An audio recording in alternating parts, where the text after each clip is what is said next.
tá bem? Eu prometi a vocês que eu não ia fazer essa live sobre o atual conflito de Israel, porque não é objetivo. Não é que eu tô fugindo do argumento, não. Mas tem vários programas aqui. Tem vários outros sobre isso. Você pode depois, se não assistiu ao vivo, assistir, emitir sua própria opinião. Mas uma coisa eu posso dizer. Sempre que há uma guerra, os dois lados perdem. E mesmo que eu reconheça o que Israel está fazendo para se proteger, Deus tem pessoas sinceras no Irã, no Iraque, na Síria, na Jordânia, no Egito, no Líbano. Tem pessoas sinceras em todo lugar. Então não deixe que qualquer composição político-ideológica faça você agora pegar todo mundo e passar a régua.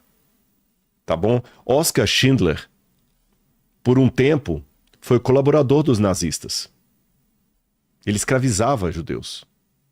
Mas depois de um tempo ele mudou e se tornou um herói. E o Cazaquistão, todos esses países, exceto Israel, e aí teria a Palestina também, que está ali mostrando a Cisjordânia, não está mostrando a faixa de Gaza, que era bem pequenininha. Todos esses países ou territórios são muçulmanos, em sua maioria. Em sua maioria, absolutamente, mais de 90% da população muçulmanos, exceto Israel. E aí nós temos uma questão, daqui eu já faço a ponte do presente para o passado. Israel é de fato a única democracia que há nesse lugar. Você está entendendo? Por exemplo, eu vou até provocar aqui. Desses países, o único que aceita fazer uma parada gay é Israel. Ou seja, quer dizer, hoje tem muita gente detonando Israel como uma ditadura. Tá bom. Vai fazer uma parada do orgulho LGBTQIA+, em Teherã, pra você ver o que acontece. Vai fazer em Gaza, pra você ver o que acontece, entendeu? Vai fazer na Arábia Saudita, pra você ver o que acontece. Chega lá em Meca e faz uma parada, pra você ver, não vai rolar. Não vai rolar. Israel, Tel Aviv, permite. Então, quer dizer, você vê que é o único país que aceita uma democracia, que você pode detonar com o governo. Tá certo? Direito Muita gente pensa que todo israelense bate palma pro Netanyahu. Não. Quando eu fui lá tinha protestos. Protestos, na você rua, viu, exatamente. Então é uma democracia. Por isso que Estados Unidos tem receio que se perde Israel, perde a única democracia do Oriente Médio. Há pessoas que vão falar que isso é mentira minha, mas não é. O Irã lá tenta. Eu fui ao Irã, eu conheço o Irã. E eu ouvi iranianos lá falando da revolta que as mulheres tinham, por exemplo, de não ter liberdade de sair na rua sem véu. Então, por exemplo, uma amiga que nós tivemos lá, amiga não, conhecida, não chegou a ser amiga não, que foi a nossa guia lá, já tem muitos anos inclusive que a gente não fala com ela, eu só fui uma vez ao Irã. E ela contando das dificuldades que eles tinham lá, que, por exemplo, se você fosse uma mulher, fosse a um restaurante, e ela deixasse o cabelo sem o véu, e das pessoas denunciasse o gerente do restaurante, o restaurante seria multado, o cara podia ser preso. Aliás, inclusive, quando eu fui lá, teve uma questão que o governo deixou o povo sem internet por uma semana. Por quê? Houve uma manifestação de jovens contra o governo. Como lá no Brasil, o pessoal não reúne pela internet, às vezes para protestar contra o governo, né, na internet, fizeram isso lá. O governo deixou o país inteiro sem internet por uma semana, descobriu os líderes do movimento e mandou matar todo mundo. Simples assim. Essa é a democracia. A mulher passou a dirigir no Irã há pouco tempo.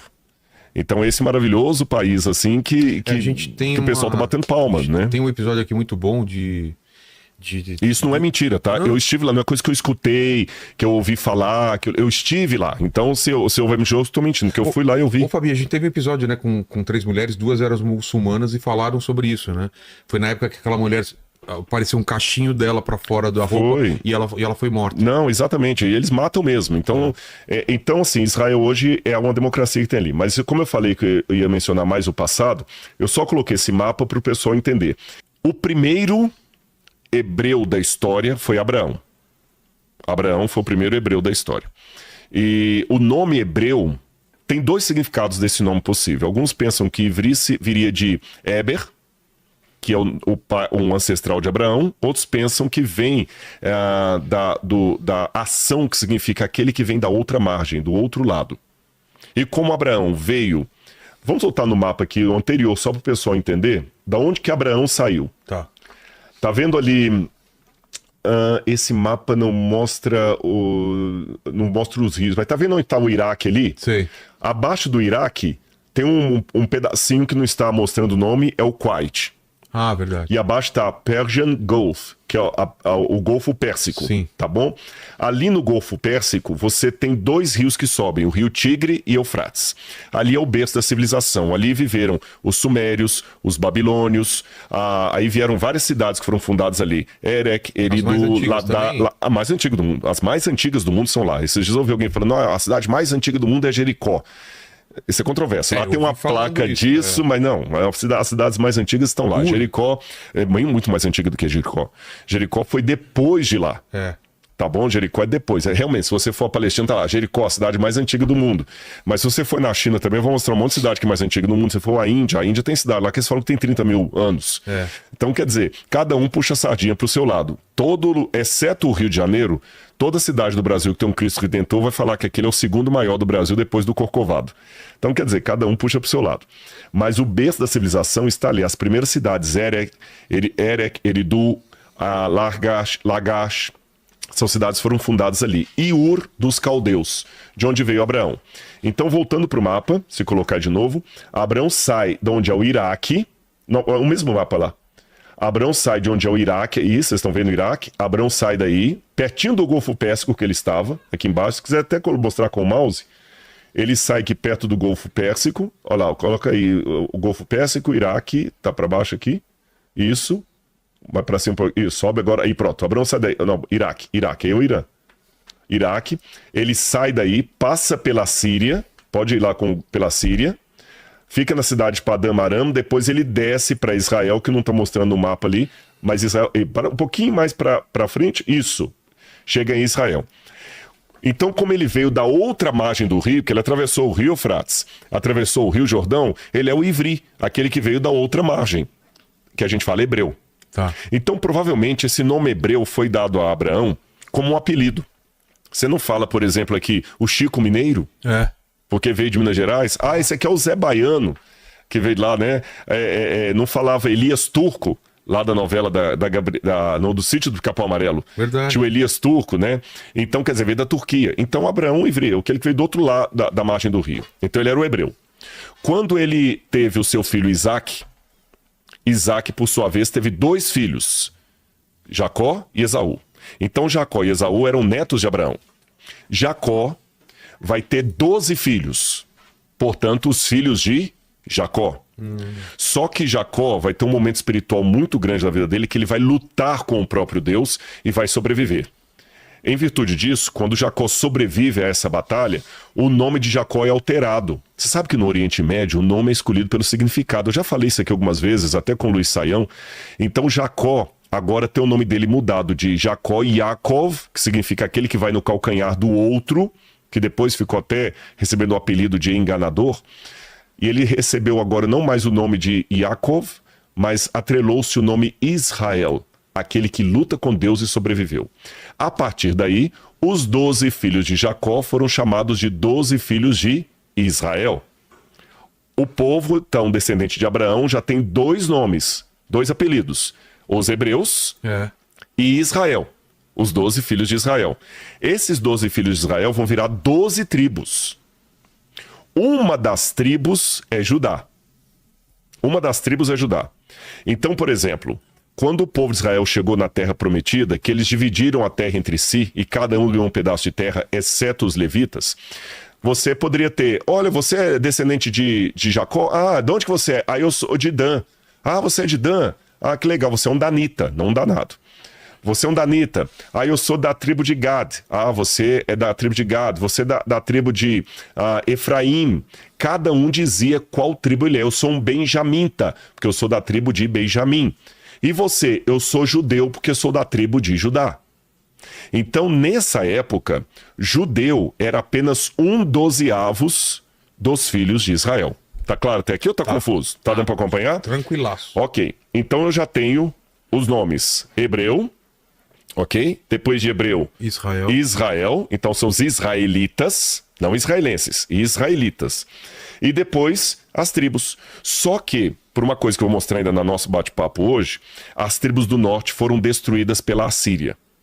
E algumas foram para o exterior, outras misturaram com tribos do sul. Oficialmente, vou colocar isso entre aspas para explicar melhor depois, é como se as tribos do norte desaparecessem. O que sobrou majoritariamente foi a tribo de Judá. E também um pouco da tribo de Benjamim, um pouco da tribo de... majoritariamente a tribo de Judá. Como que sobrou foi a tribo de Judá? A partir do cativeiro da Babilônia, as pessoas pararam de falar, eu sou de Benjamim, eu sou disso, passaram a falar, eu sou de Judá. Então todo mundo virou judeu. Então antes da Babilônia, judeu era apenas o da tribo de Judá. Depois da Babilônia, judeu é qualquer descendente de Abraão por meio de Isaac. Tá bem? Judeu. E até hoje são chamados de judeus. Aí durante toda a Idade Romana, depois da Idade Média, os judeus, Hitler matou os judeus. Aí quando esses judeus sonham com o retorno para a terra, para Haaretz Israel, a terra, sabe quando fala Haaretz, a terra de Israel, aí eles vão fazer o Estado judeu. Só que para não misturar com religião, a princípio, quando Theodor Herzl, por exemplo, era um dos proponentes do movimento sionita, queria criar o Estado judeu, o nome era o Estado judeu. Mas depois da Segunda Guerra Mundial, como muitos dos que estavam ali eram socialistas, não queriam misturar muito política com religião, então resolveram que o Estado não se chamaria Estado judeu, e sim Estado de Israel. E o cidadão do Estado de Israel não se chama mais israelita, para não confundir com a nomenclatura bíblica, e passa a se chamar israelense.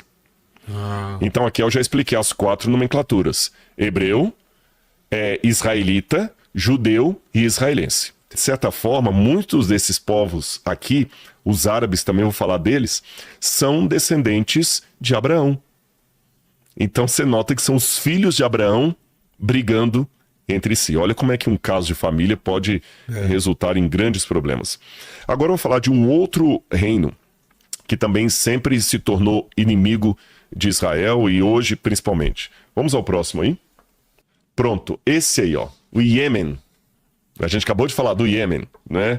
O Iêmen que atacou Israel e que também quer mandar, como fala, foguetes para lá, mísseis e tudo mais. Em 1 Reis, capítulo 5, versículo 5, vai falar quem era do Iêmen. E vai surpreender todo mundo. Eu vou ler aqui. 1 Reis, capítulo 5, versículo 5. Alguns dizem até que ele se apaixonou por essa mulher, o rei Salomão, e teve filhos com ela. Você deduz quem era? Sabá. A rainha de Sabá. Olha aqui o que diz o 1 Reis, capítulo 5, versículo 5. A rainha de Sabá veio visitar Salomão e diz assim, olha... Perdão, gente, a rainha de Sabá tá anotada errada aqui. Eu vou achar para vocês um pouquinho na frente. Isso aqui é de Irão.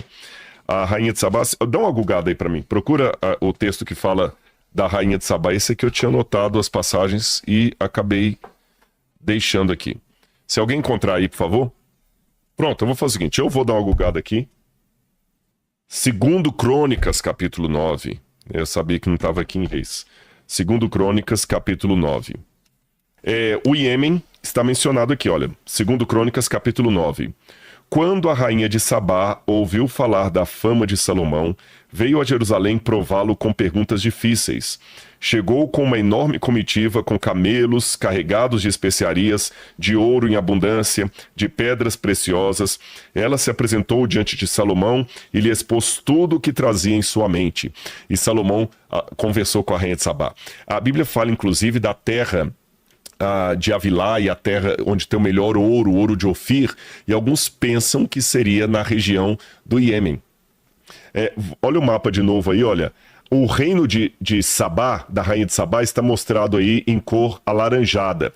Tem um outro mapa que vai mostrar de maneira mais precisa, porque alguns pensam que o reino de Sabá, ele pegava do outro lado. Esse mapa que vocês estão vendo aí, tá aparecendo pro pessoal na tela? Tá. Esse mapa que está mostrando aí, está mostrando o Golfo de Aqaba. Tá vendo? O Mar Vermelho, falei errado, o Mar Vermelho, que ele vai dar o braço do Golfo de Aqaba e o outro braço do Canal de Suez. Lá em cima é o Egito. Então, acredita-se que do lado de cá, onde está escrito África, também pertenceria ao reino de Sabá. Eu acho que o próximo mapa eu vou mostrar isso aí para o pessoal. Olha aqui, é a terra de Cush. A Bíblia fala da mulher Cushita, ou Cushita, como aparece lá na Bíblia. Inclusive, essa região que está marcada aí do povo de Cush, que pegaria o Iêmen, pegaria também uma parte do que hoje seria a Etiópia, pegaria alguns países ali da África também. Esse povo é engraçado, e quem gosta de estudar sobre a história do povo negro, uma das nações negras mais civilizadas foi a nação cuxita.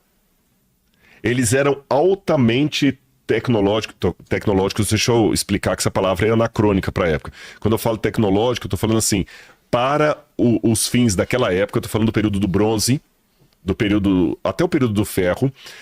A tecnologia, por exemplo, de fazer um metal era uma tecnologia. É que a gente pensa em tecnologia, pensa em celular, em computador. Era uma tecnologia. Então, era um povo negro, altamente sofisticado, de uma cultura altamente avançada. Tanto é que a rainha de Sabá era famosíssima, e ela veio de onde? Justamente desse povo cuxita, o reino do povo cuxita. Que Sheba era um dos condados ou um dos territórios do reino cuxita, que era muito maior. Olha o tamanho que ele pegava. Inclusive, eu estive lá em Meroe, que é no Sudão, e eu visitei no Sudão um pouco do reino cuxita. Nossa, Vilela, é incrível. Eles construíram pirâmides sofisticadas como os egípcios. Tem pirâmides no Sudão. E, inclusive, a língua hieroglífica usada pelo povo do sul do Egito ali, que hoje é o Sudão, que é o povo cuxita, é um tipo hieroglífico muito sofisticado que usa os mesmos caracteres do egípcio, mas eu, por exemplo, não consigo ler nada. Tá. Poucas pessoas conseguem decifrar tudo. E olha que curioso, até na época que o Egito dominou essa parte, o Egito chamou essa região de Núbia, em homenagem ao deus Anubis, que é aquele deus chacal, é o cachorro. E o povo núbio, que hoje é o Sudão, foi uma grande civilização do passado. A Etiópia, que hoje é um país que enfrenta tantos problemas de desigualdade social, de fome, de miséria, a Etiópia foi um país ultra mega power sofisticado no passado. Tá certo? Então olha que interessante aí. Essa região toda aí foi um grande império no passado. E a rainha de Sabá veio justamente de Sheba, que hoje faz parte, do Iêmen, e é inimigo de Israel. Vamos fechar com o Irã? É o Elã? Não, o Irã, tá aí o Irã de novo. Onde é hoje o Irã? Tá vendo hoje é o Irã? Onde está o Iraque seria a Babilônia. Agora, veja bem, a parte em vermelho é a parte do atual Irã. A parte que está em cor alaranjada, que pega até o Egito, é o Império Iraniano na época bíblica. 500 anos antes de Cristo. Para ser mais preciso, 538 antes de Cristo, tá, que foi quando caiu a Babilônia. Olha os reinos como é que foram. Volta para mim que eu vou mostrar pro Vilela. Vilela, o reino mais poderoso que tinha na época, vamos pegar da divisão de Israel e Judá. Lembra quando teve aquela divisão? O reino mais poderoso, mais assim, ultra mega power, X-Men, era a Síria. Que eu falei que veio, rebentou com o reino do norte e ficou mandando o sul pagar. A Síria passou, veio a Babilônia, que eu falei que a Babilônia dominou a Síria e destruiu Jerusalém. Só que em 538 a.C., a Babilônia caiu. E sabe qual foi o reino que venceu a Babilônia? A Pérsia, ou chamada Medo-Pérsia. Havia um rei chamado Ciro e um outro rei chamado Dario. Ciro se juntou com Dario, então a Média e a Pérsia se juntaram, fundaram o reino da Medo-Pérsia, dominaram a Babilônia. E olha que interessante, o Ciro, ele dominou, o Ciro e o Dario, eles entraram em Babilônia em 538 a.C. sem batalha. O rio Eufrates passava no meio da cidade da Babilônia. A Babilônia era uma cidade maravilhosa. Ela era realmente a cidade mais esplendorosa do mundo. A famosa Porta de Ishtar, que foi reconstruída no Museu Britânico. Falei uma bobagem aqui. Não. No Pérgamo Museu. Eu fui lá. No Museu Britânico. No Pérgamo Museu em Berlim. Você viu que linda, né? Nossa, demais. Imagina que, na verdade, criou a cidade Babilônia. Coloca Babilônia, cidade. Cidade da Babilônia. Então, imagina você entrar aquele lápis lazuli, né? O lápis lazuli, como fala em português, lápis lazuli. Aí você passa aí aquele esplendor com aqueles dragões, aquele negócio dá pra todo sentir e tal. mesmo como deveria ser. Exatamente. E nessa época, Babilônia havia escravizado os judeus. Lembra que eu falei, olha, Israel foi vencido pela Assíria. Só sobrou Judá. Como sobrou Judá, quando a Babilônia veio depois que o Ezequias teve a besteira de mostrar os cofres para os babilônios vieram com Nabucodonosor, passando por Tiro e Sidom, que bateram palma, destruíram o templo e voltaram com os utensílios sagrados do templo para a Babilônia. E quando a Babilônia voltou, que Jerusalém ficou destruída, ela levou consigo os judeus em cativeiro. E os judeus ficaram 70 anos cativos na Babilônia. Aqui é o mapa da Babilônia antiga. Olha que maravilha que era a Babilônia. Esse rio que está passando no meio aí é o rio Eufrates. E eles deslocaram para ficar em volta da cidade? Exatamente. Então a cidade era toda banhada pelo rio. E ela tinha muralhas duplas enormes, tá bom? Heródoto conta que as muralhas eram tão grandes que 2 carruagens passavam e davam a volta. Arqueologicamente falando, essa declaração de Heródoto é meio questionável hoje. Parece que ele exagerou. Que falava que os muros tinham 27 metros de altura. Parece meio exagerado, mas de qualquer maneira, era uma cidade esplendorosa. Quer ver? Vou mostrar aqui. Estão vendo uma espécie de pirâmide ali no meio? Aí é o templo do Marduk. Quando você foi lá no museu, que eu mostrei aquele tijolo com a inscrição de Nabucodonosor que eu traduzi, veio desse aí, olha, desse complexo do templo de Marduk, para onde Nabucodonosor levou todos os utensílios sagrados de Jerusalém. Continua subindo a mãozinha lá para cima, pode subir, subiu demais, volta. Agora vem pro lado, pro outro lado, isso, pronto, um pouquinho mais, mais um pouquinho. Até o rio? Aí, até aí, pronto. Aí onde tá a mãozinha, ficava o Palácio de Verão de Nabucodonosor e os famosos Jardins Suspensos da Babilônia. Era aí? Uma das maravilhas da antiguidade. Era uma coisa absurda pra época.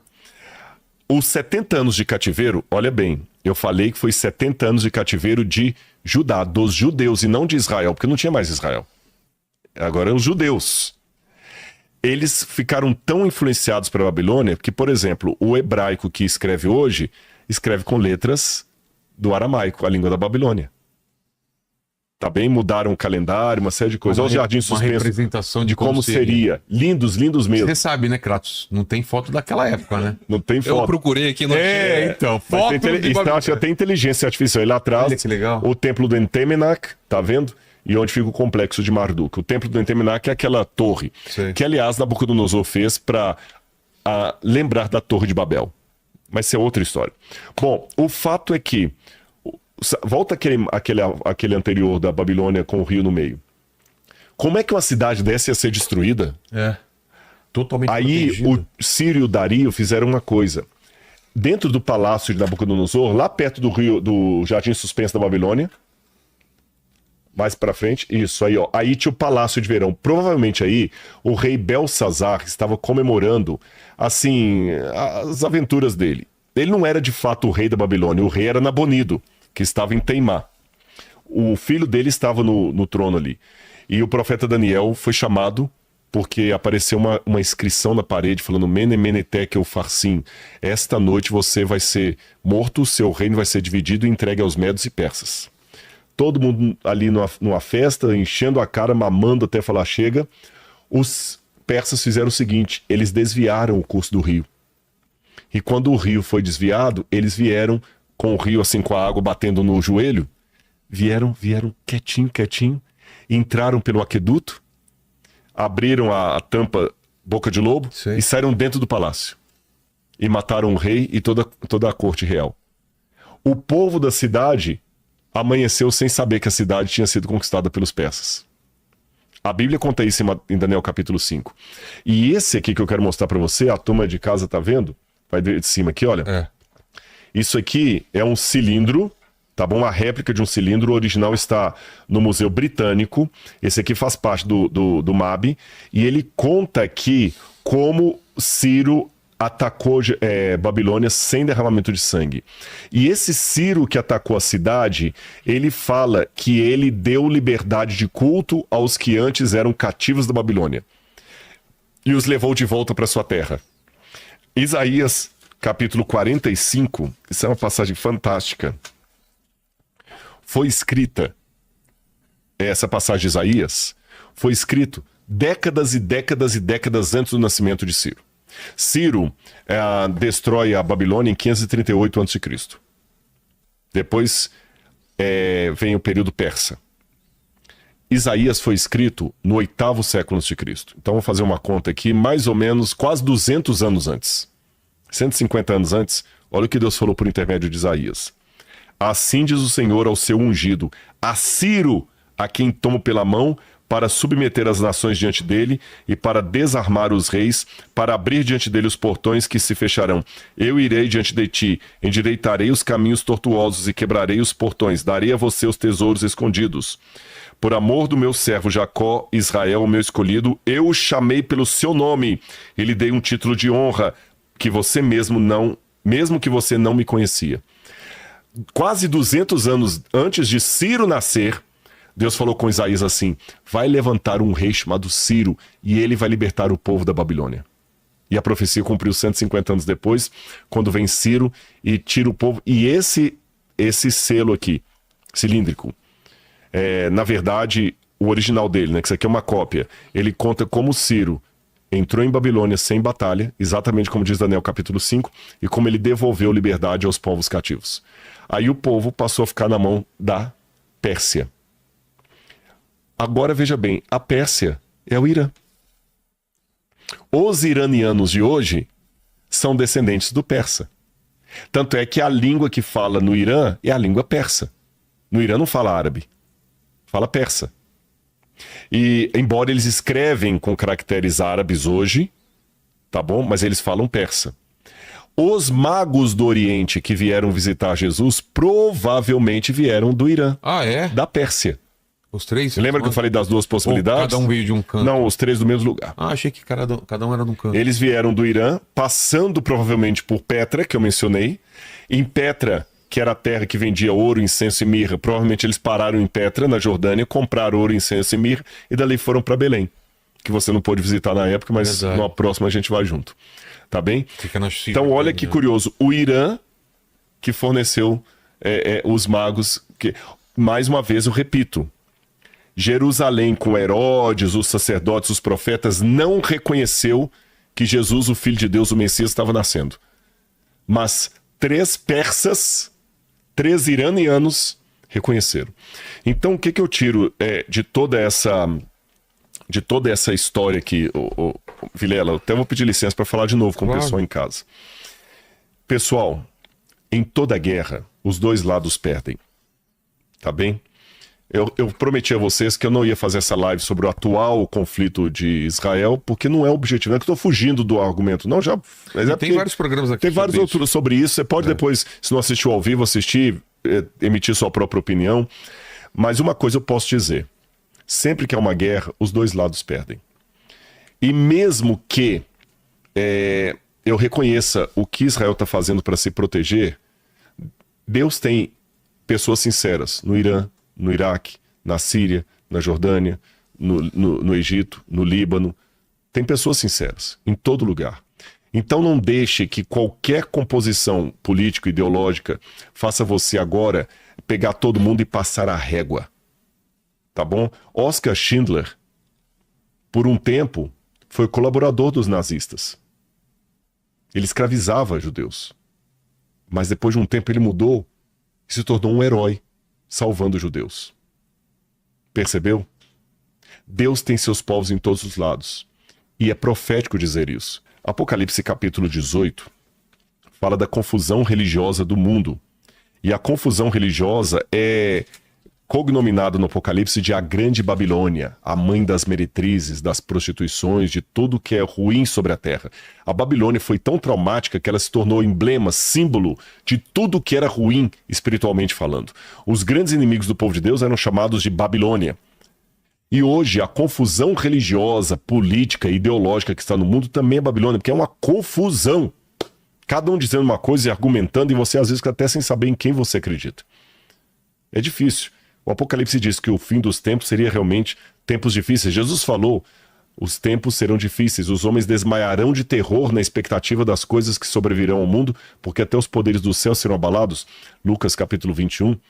Paulo também, em 2 Timóteo capítulo 3, fala que nos últimos tempos sobrevirão tempos difíceis, pois os homens perversos irão de mal a pior, enganando-se e sendo enganados. E serão desafeiçoados, traiçoeiros, antes inimigos dos prazeres, inimigos de Deus, ingratos, irreverentes. Terríveis os tempos. E no Apocalipse tem uma promessa, que essa bagunça vai acabar. Apocalipse capítulo 18, que eu leio para você agora. Depois dessas coisas, vi descer do céu outro anjo que tinha grande autoridade, e a terra se iluminou com sua glória. Então será um movimento mundial. Então exclamou com potente voz, dizendo: Caiu, caiu a grande Babilônia. Ela se tornou morada de demônios, refúgio de toda espécie de espírito imundo e esconderijo de todo tipo de ave imunda e detestável. Pois todas as nações beberam do vinho do furor da sua prostituição. Com ela se prostituíram os reis da terra, também os mercadores da terra enriqueceram à custa de sua luxúria. Ouvi outra voz do céu dizendo: Saiam dela, povo meu, para que vocês não sejam cúmplices dos seus pecados e para que os seus flagelos não caiam sobre vocês. O que eu aprendo dessa passagem bíblica? 3 coisas. A confusão política, ideológica, religiosa do mundo vai cair por ordem de Deus. Segundo, com a queda de Babilônia vem a ordem de Deus: sai dela, povo meu, sai dessa confusão, povo meu. E o que eu aprendo nesse segundo elemento aqui? Se a ordem é sai de Babilônia, povo meu, é porque Deus tem o seu povo em Babilônia. Jesus era judeu e o povo de Deus era o povo de Israel.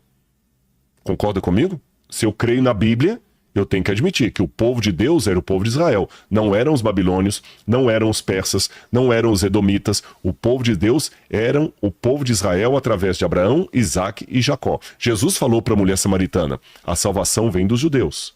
Porém, a mesma Bíblia que fala que o povo de Deus era o povo de Israel, reconhecia um outro povo de Deus fora de Israel. A viúva de Sarepta não era de Israel. E era povo de Deus. Ela atendeu o profeta. A mulher Ciro-Fenícia não pertencia ao povo eleito de Deus. Ela não era judia, ela era cananita. E Jesus elogiou a fé dela. O centurião romano não era de Israel. Ele era o centurião romano. E sabe o que significava ser centurião romano? Ele oferecia incenso ao imperador como um deus. Ele era pagão. Ele tinha práticas idolátricas. E Jesus falou que não encontrou em Israel uma fé como daquele homem. Naamã, o sírio, voltou para a terra dele e ele voltou e falou ali: quando for adorar lá como Deus, o que eu faço? Não, vá em paz, disse o profeta. E vários outros que eu poderia citar, que eram pessoas sinceras a Deus. O livro de Daniel está repleto de pessoas sinceras a Deus que não faziam parte do povo judeu.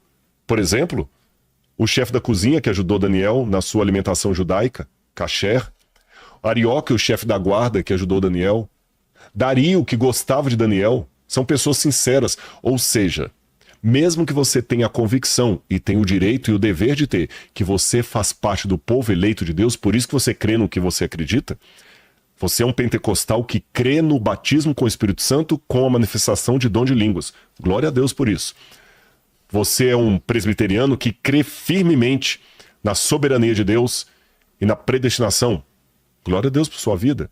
Você é um adventista do 7º dia que guarda o sábado e acha que o sábado que é o dia de guarda. Parabéns para você nessa data querida. E você tem que ter essa convicção baseada na fé. Não no gosto pessoal. Repito, não é porque você gosta da banda. É porque você acredita naquilo. Mas lembre, o povo de Deus é maior do que o povo que professa sua fé. Então pare de ser juiz. Pare de ser juiz, porque Deus tem um grande povo em Babilônia. E Jesus um dia falou para os discípulos: eu tenho muitas ovelhas que não são desse aprisco. A mim convém conduzi-las. Mas então haverá um só rebanho e um só pastor. Enquanto esse dia não chega de haver um só rebanho e um só pastor, o povo de Deus está espalhado por esse mundo. E a maior parte deles está em Babilônia. Então, nesse conflito do Oriente Médio, ore pela paz de Jerusalém. É bíblico, está no Salmo 122. Orai pela paz de Jerusalém.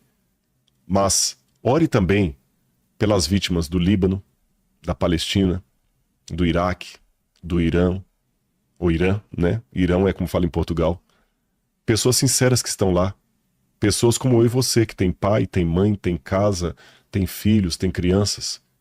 E nós que somos cristãos, devemos lembrar que são pessoas que precisam conhecer o Evangelho. Tá bem?